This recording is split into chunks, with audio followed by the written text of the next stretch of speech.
Good morning. The women in the round have our gathering music this morning.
Good morning. Good morning. And welcome. My name is Susan Norris, and I serve on your Ministerial Search Committee. I want to thank you all for being here today and extend a special welcome to any visitors. If you would like more information about the fellowship, please visit the welcome table in the fireside room or sign our virtual guest book at uufames.org/guestbook. Whether joining us from home or here in Fellowship Hall, we invite you to stay after the service for coffee fellowship, where you can introduce yourself and join in conversation with kindred spirits. Wednesday is the last day to register for Saturday's Religious Education Startup Workshop. We'll gather to gain an appreciation for the unique religious education history here at the Fellowship, dream big for our future, and articulate the vision and goals for the faith development of our children and youth. We'll also learn how the entire fellowship plays an integral role in realizing those aspirations. Everyone is welcome. See your weekly email for a link to register. Okay, next, a message from your Ministerial Search team. Okay. We have a candidate! Woo! Okay. Reverend Kelly Clement. Reverend Kelly's candidating week begins on April 21st, just 2 weeks away. Please keep April 21st through 28th on your calendar. Watch your mailbox for this wonderful brochure all about Reverend Kelly and the schedule for candidating week. There's a few available in the fireside room, but they'll be coming in the mail Monday or Tuesday. Let's see. Please encourage friends who have been away from the fellowship to come meet Reverend Kelly and be part of the congregational vote to accept following the service on April 28th. Please direct questions about candidating week to members of the Ministerial Search team. Questions. Got another problem. Direct questions. Okay. And call the office if you have questions about the schedule or about voting, especially if you need to vote by absentee ballot. Thank you very much, Bradley, for your expert help in putting together Reverend Kelly's brochure and helping our team put together the schedule. I'm bringing back a sign from October. It says, whew, but it also says almost, because it isn't over until we vote to accept Reverend Kelly. Thank you.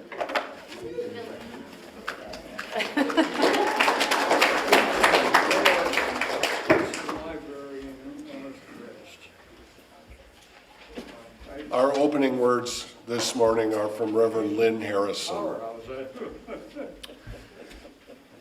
Committed to respond to the call of a wounded world, we join together this day with loving hearts, hands, and minds, embracing the interconnected web of water, air, and earth.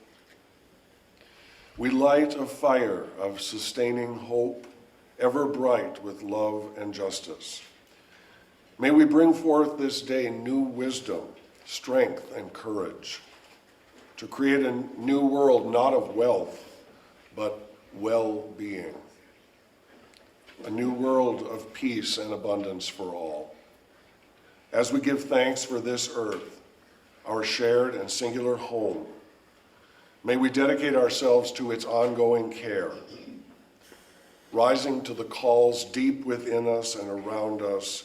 May we respond today and always with courage and love.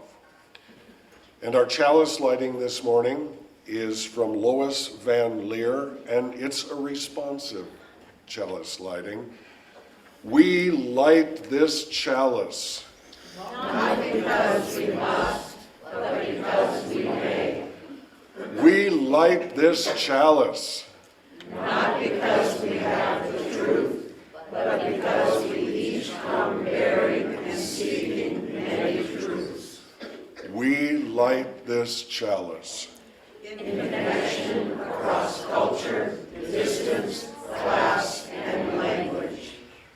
We light this chalice that our religion may be a beacon Of light, hope, and justice. We light this chalice. To kindle our hearts and our minds. Will you rise now in body or spirit for our opening song, number 1017, Building a New Way.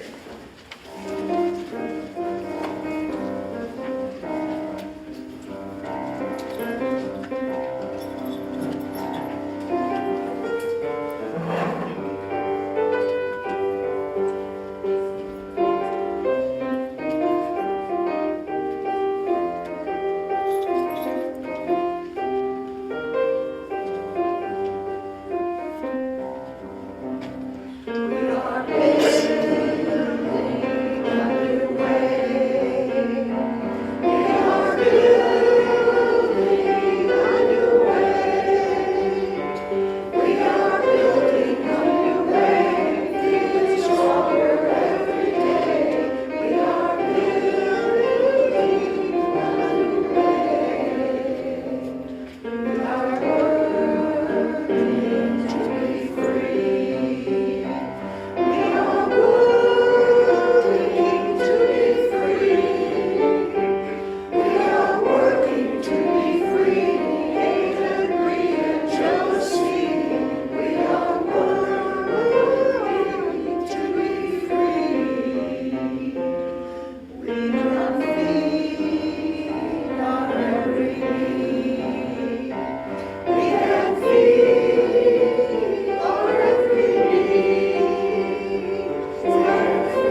Our story this morning is by Kate DePorick. It's called Hurry Up, a book about slowing down. Hurry up, hurry down, hurry round and round and round. Hurry here, hurry there, hurry, scurry everywhere. Hurry out, hurry in, hurry if you want to win. Hurry so you'll reach the top. Hurry, hurry, hurry. Stop. Slow things down. Take a break. Look around, for goodness sake. Breathe it in, blow it out. That is what it's all about. Make a wish, take a walk, listen to the forest talk. Go explore, make new friends, find out where the rainbow ends. Count the stars, easy does, marvel at the nighttime buzz. Mosey home, stretch and yawn, race is off and rest is on. No more fast, slow instead, dreams and lazy days ahead. And now if we could sing our children to their classes this morning.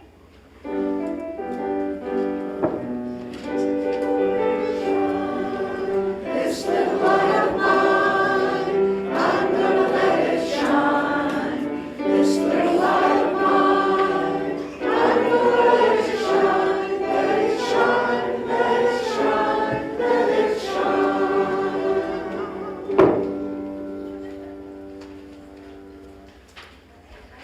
Good morning. My name is Dennis Willeen, and I want to tell you a little bit about my life and the circumstances that have led me to be here with you at this fellowship. I lived my childhood on a farm in southeast Iowa with my parents and 3 brothers, and I grew up to love the outdoors and nature. We boys had chores to do, but we also had a pond and woods and a creek to explore. We had some great adventures. Just up the road from us was the Donaldson Methodist Church, and it became my social center as well as my church. I remember the atmosphere of that place. Sunday school, learning Bible stories, and the food and fellowship at evening potlucks. We moved from there to another farm near Mount Pleasant, and we attended the nearby Prairie Gym Methodist, a small rural church. In the 8th grade, I got the notion to read the entire Bible. I got partway through the Old Testament, found I could not relate to such ancient history, and gave up on that effort. Still, I valued Bible lessons and I kept going to church, but I could not abide by some of the church doctrine that I was expected to believe. My life continued on through high school and then college. At Iowa State, I majored in farm operation with the intention of returning home to farm with Dad and Mom. Back at home, I farmed with my parents for a while and then struck out on my own. I soon learned that farming solo was challenging. I enjoyed the experience of farming, but producing an adequate income was difficult. Life became stressful, and I felt myself slide downhill into a financial pit. After 14 years of farming, I lost so much money that I had to quit. Finding a good-paying job quickly became imperative for me, so I worked in a factory for 11 years and then began a career driving a semi-tractor trailer over the road. I never thought that my life would come to this, but driving a truck turned out to be a blessing in disguise. That blessing was that long-distance driving offered me hours during which I could expand my mind by listening to audiobooks. I listened first to classical novels, and then I found some self-help books that led me on new spiritual paths. I'll mention here that copies of 2 of those books are in our Dustin Berger Library. They pointed to what had imprisoned me for so long, the old church doctrine that I was expected to confess as truth. My wife Cindy and I finally moved to live in nearby Boone, and when I first visited this fellowship, I found and read the small pocket guide that lists the principles that we affirm and promote. And I was especially drawn to this affirmation, a free and responsible search for truth and meaning. That was the principle that I found that I really needed in life to live in order to live life authentically. I also felt warmly welcomed by you in this fellowship, and I was encouraged to grow spiritually, not only as an inward journey, but also out into the world.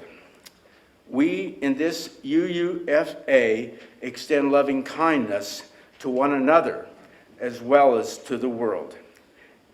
It seems that many experiences in my life had led me to this place.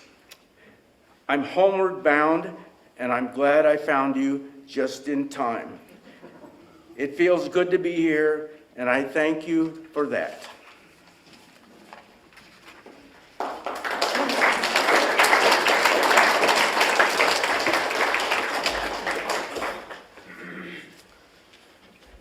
Thank you, Dennis. Will you join me now in a time of prayer and meditation?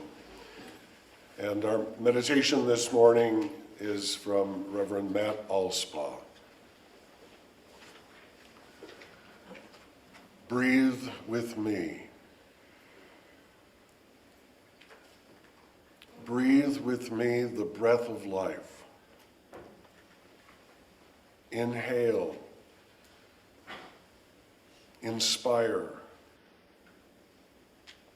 Inspiration. Pneuma. Spiritus. The Holy Spirit. The many names for breath.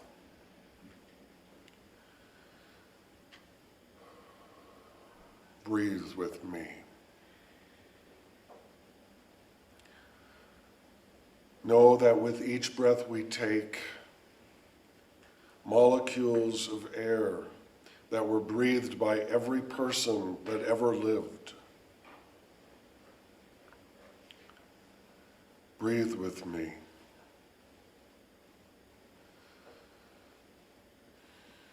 And breathe the breath of Jesus, of Moses, of Muhammad,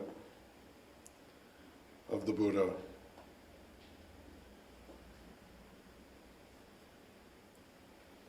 Breathe with me and know that we are all interdependent, that the Spirit of life flows through us all.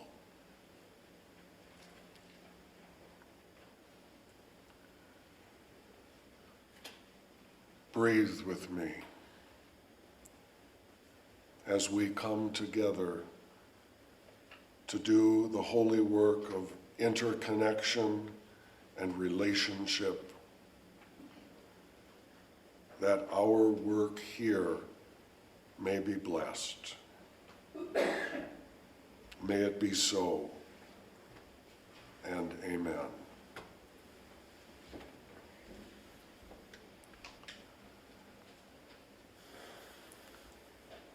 Today, we patiently await the solar eclipse tomorrow and hope that the sun will return in all its glory.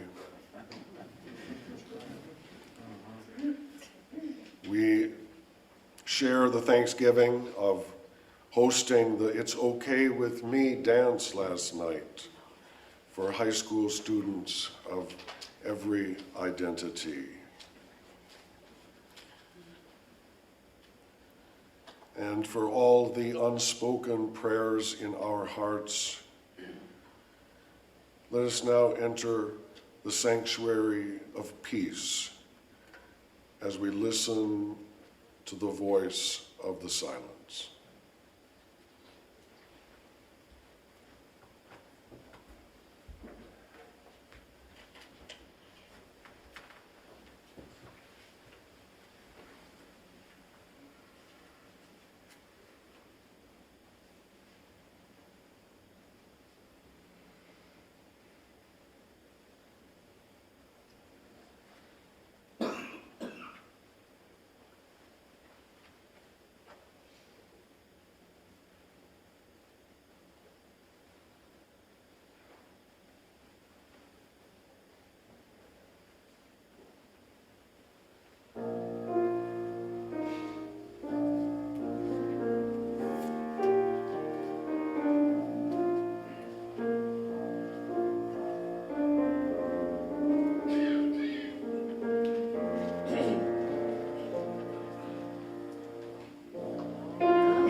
Our reading this morning is by Margaret Atwood. Another visit to the Oracle. There's so much I could tell you if I felt like it. which I do less and less.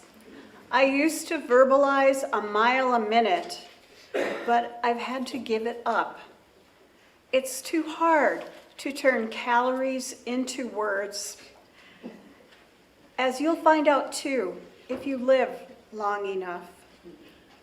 If you live as long as me, so I've had to edit. I've taken up aphorism, cryptic, they say. Soon I'll get everything down to one word, all crammed in there. Very condensed, you understand, like an extremely small black star, like a black hole, like a dense potential, like the letter A. You see what I mean about cryptic? I could go on like this for hours, weeks, months, years, centuries, millennia. Could and did. It was my vocation, after all, my fate. That and the lack of accurate translation. Want to know your future? But you'd rather have a happy story any day, or so you say.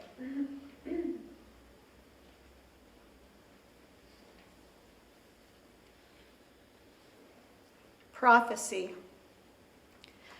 The future will be both better than the past and worse. What future? Your future, which is implied in many futures. What past? Your past, which is touched by many pasts. Both your future and your past are in your head, because where else could they be? And your head is in the present. Since by the time you hear this, your head, the one I mentioned, is in the past, which doesn't exist except in your head as I'm telling you this. Prophecy is therefore easy. All I have to do is be present in my head. I can walk around in there as if in a cave, a well-lit cave. I can look at any feature. This is one method. It only seems like magic.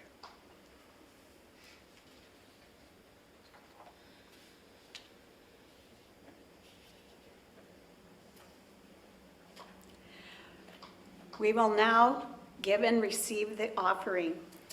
Please know that this morning, half the non-pledge offering will be donated to All Aboard for Kids, as chosen by our high school youth group.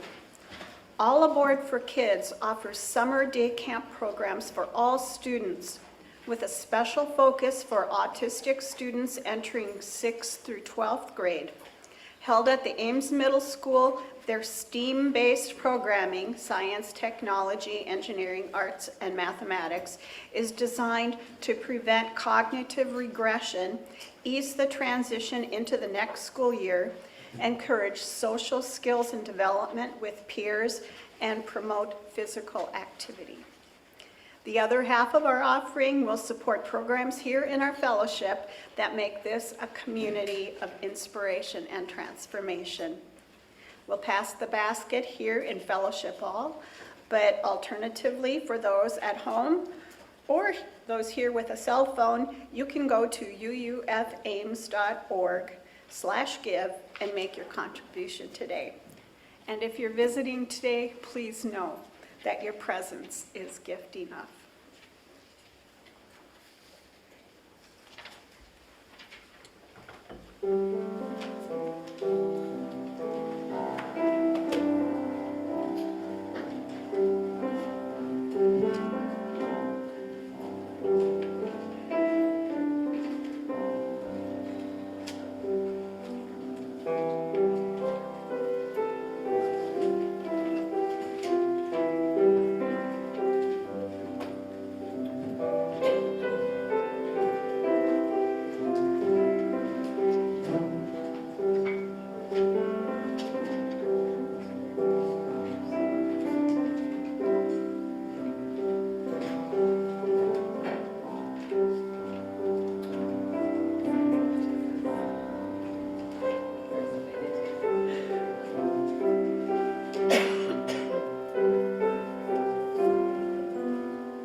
Good morning, Central Iowa and beyond.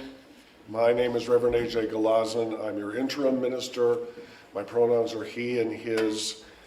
And wherever you are joining us from today, online or here in the sanctuary, you are welcome. As a beloved community, we set aside time each week to recognize the cycle of life and death, the circle of love, compassion, and caring that is at the center of our mission to grow spiritually. So if you have a joy or concern that you wish to share, please fill out the online form or submit a paper request in the Joys and Concerns box. There was nothing in the box this morning. And for those who wish to speak their joys, concerns, milestones, and prayer requests in person, I will host a service of silent witness at 11:15 today in room 3 in the lower level, and all are welcome to attend this gathering of deep listening, whether or not you have something to share. One of my favorite catchphrases you've heard me say 100 times is that worship is the work of the people. And for my last few months with you, I want to lift you up and hear what you're working on. Each Sunday, we're asking a member or friend of this fellowship to share a personal 3 or 4 minute talk on the meaning of life. And thank you, Dennis, for your words today. Isn't it fun to hear people other than me? I love it. I love college towns. And here in Ames, you are blessed to have such a lovely quadrangle and stately buildings. Sometimes I feel like I've been transported to Downton Abbey, just walking around the campus. Ames also has world-class culture. No one would believe me if I said that, but I want to thank the Ames UCC for their Theologian in Residence program this weekend, and I saw several of you at the many programs. John Pavlovitz is a megachurch preacher who I've told him I think he's got converted to liberal religion because he even used the word atheist a few times yesterday, which would have struck him down in a previous position. When I was in Texas, I lived across the street from the University of North Texas, a big commuter school. And my daily morning routine was a practice of walking meditation around the campus. So in walking meditation, I concentrate on every step I take, every breath I make, while choosing not to be distracted by the commotion everywhere, by the very interesting and colorful young adult fashion choices, by the occasional skateboard buzzing right next to me, by frantic kids scurrying to their next class. Will they arrive on time? That's not for me to decide, and I really don't care. I'm above the fray in sublime bliss. Now, every so often, a holiday weekend or a semester break would intervene, and it always took me a while before I noticed, but suddenly there was no one around. I mean nobody, not even Tumbleweed. Where did they all go? Were they abducted by aliens? Exhausted from studying? Hiding from the authorities? Anything was possible. But their quick disappearance was evidence for me of the transitory nature of our existence. Here today, gone tomorrow. What we think of as permanent and unchanging is soon replaced by something new. So after that initial surprise, I simply transported myself back into a state of joyful serenity and peace. Our theme for April is interdependence, and that implies relationships and actions that we can't do by ourselves, that we can't do alone. My mindful walking on the empty campus was not responsible for creating joy itself. Is it possible that joy exists as a state of mind, regardless of what we do, even if we do nothing? Nothing is an important concept in Buddhism.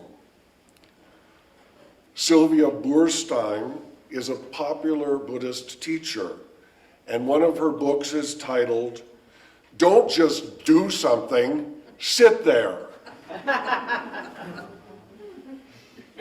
If you're like me, it seems like I'm always busy, sometimes too busy, trying to tick off all of the to-dos on my various lists, and losing some of the joyfulness along the way. What could the Buddhists mean when they say, "Don't just do something, sit there"? So let me make a confession right now. I am a Buddhist. And I have been a Buddhist for longer than I've been a Unitarian Universalist. My Buddhist path of compassion and engagement led me to this free and liberal faith of Unitarian Universalism. I'm also a minimalist. I enjoy simple things. And I'm a big fan of Occam's razor. The idea that explanations with the least amount of confusion and unnecessary complexity are the most testable and the most reasonable, the most practical. So Buddhism, in my understanding, does not require any great stretches of sophistry. It suggests a method that may or may not provide relief when applied to one's own life. If it works for you, great. If not, it's time to move on. Now, one of Buddhism's many gifts to the world is the simplicity of the Four Noble Truths. And here is my simplification. Number one, suffering pervades everything. Number two, grasping provokes suffering. Number three, cessation relieves suffering. And number four, practice realizes cessation. Let me give you a little longer explanation. Suffering, pain, discomfort, and disease are evident both everywhere in the world and also in my life. Some things help, and some things make it worse.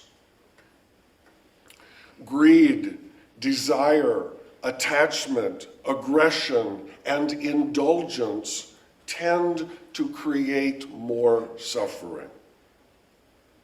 But there can be an end to suffering. And there is nothing preventing me from trying to stop harming myself and helping others.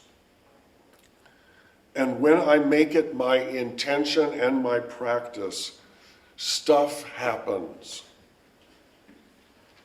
It works. Now today I want to focus on just one of the Four Noble Truths. One word, actually. Cessation. Can you say that with me? Cessation. Cessation is a hopeful and joyful promise. No matter what pain we are enduring right now, there can be cessation, an end to our suffering. Now, Buddhism makes no sense to someone who has never felt pain, has never known grief, who has never faced disappointment. But for those of us who have endured the torture of physical, psychological, or spiritual suffering, we welcome the possibility of any relief. Chronic pain has a devious way of diverting all of our attentions toward the agony of existence. Cessation is another way of saying nothing. There is no thing that can interrupt my experience and understanding of joy.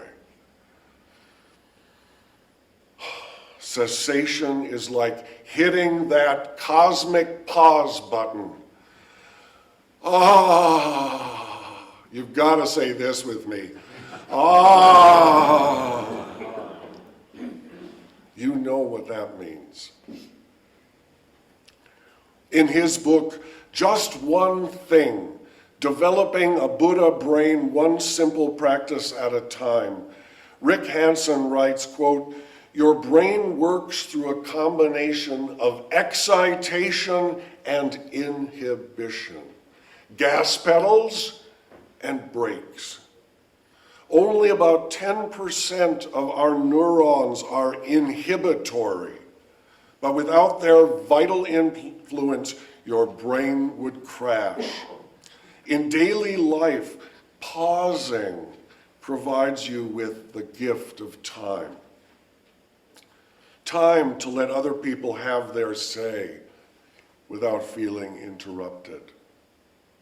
Time for you to find out what's really going on. Calm down and get centered, sort out priorities. Time both to bring cool reason to hot feelings and to enable wholeheartedness to soften hard-edged positions. Time for the better angels of your nature to take flight in your mind. Let yourself not act." Close quote. Let yourself not act. Do nothing. I know cessation is easier said than done. That's why it takes practice. Buddhism is not something that will do the work for you. You still have to figure out how to run that stupid remote control. Why do I keep hitting the menu button when I want to hit pause? Why are there so many useless buttons on this thing? Calm down. Practice. That is the joy of nothing. Don't just do something. Sit there. John Lennon's inspired hymn to the peace and love generation, Imagine, has also been a lightning rod for some conservative critics who object to his language as a rejection of God, capitalism, and democracy. There is no heaven? You want us to feed the poor? That sounds like socialism, they say. I love the lilting refrain. You may say that I'm a dreamer, but I'm not the only one. I hope someday you will join us and the world will be one. Amen. But I admit I have been troubled by one line in his song. Imagine there's no religion too. Really? No religion? None at all? Isn't there anything good about religion? So I wrestled with this question for years until I read a passage from one of my favorite teachers, His Holiness the Dalai Lama. In his book, The Essence of Happiness, he writes, quote, there can be two levels of spirituality. One has to do with our religious beliefs. If we believe in any religion, that's good. But even without a religious belief, we can still manage. In some cases, we can manage even better. But that's our own individual right. If we want to believe, good. If not, it's all right. But then there's another level of spirituality. That's what I call basic spirituality. Basic human qualities of goodness, kindness, compassion, and caring. Whether we are believers or non-believers, this kind of spirituality is essential. And I personally consider this second level of spirituality to be more important than the first. Because no matter how wonderful a particular religion may be, it still will only be accepted by a limited number of human beings. Only a small portion of humanity. But as long as we are human beings, as long as we are members of the human family, all of us need basic spiritual values. Without these, human existence remains hard and very dry. As a result, none of us can be a happy person. Our whole family will suffer, and then eventually society will be even more troubled. So it becomes clear that cultivating these kinds of basic spiritual values becomes crucial. Real spiritual practice is in some cases like a voltage stabilizer. The function of the stabilizer is to prevent irregular power surges and instead give you a stable and constant source of power. Close quote. Thank you, Dalai Lama. The Dalai Lama says, in some cases we can manage even better without religion. I guess that means in some cases, religion can be better than nothing. My Buddhism, my Unitarian Universalism is built upon what the Dalai Lama calls basic spirituality. Let us love one another first and ask questions later. Your assignment this week, should you choose to accept it, is to do nothing. Just sit there. And for extra credit, Find the tiniest hint of joy where you least expect it. Not in any particular thing, in no thing, without doing anything. May it be so, and amen. Will you rise now and body your spirit for our closing song, number 1015, I Know I Can.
Our closing words are from Reverend Amy Friedman and Reverend Keith Cron. And if you're okay with it, would you reach out your hand to someone that wants to reach out and touch you?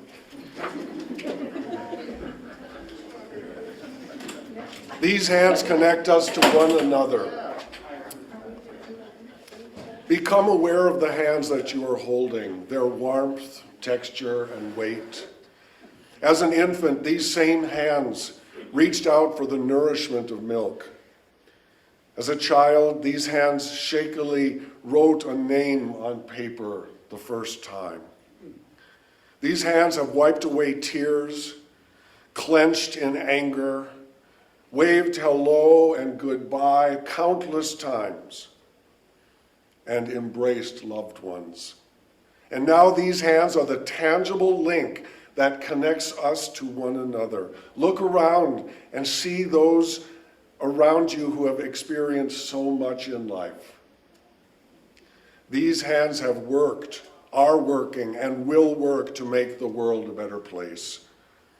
Go now in peace, go now in love, work for justice, go forth and bless the world.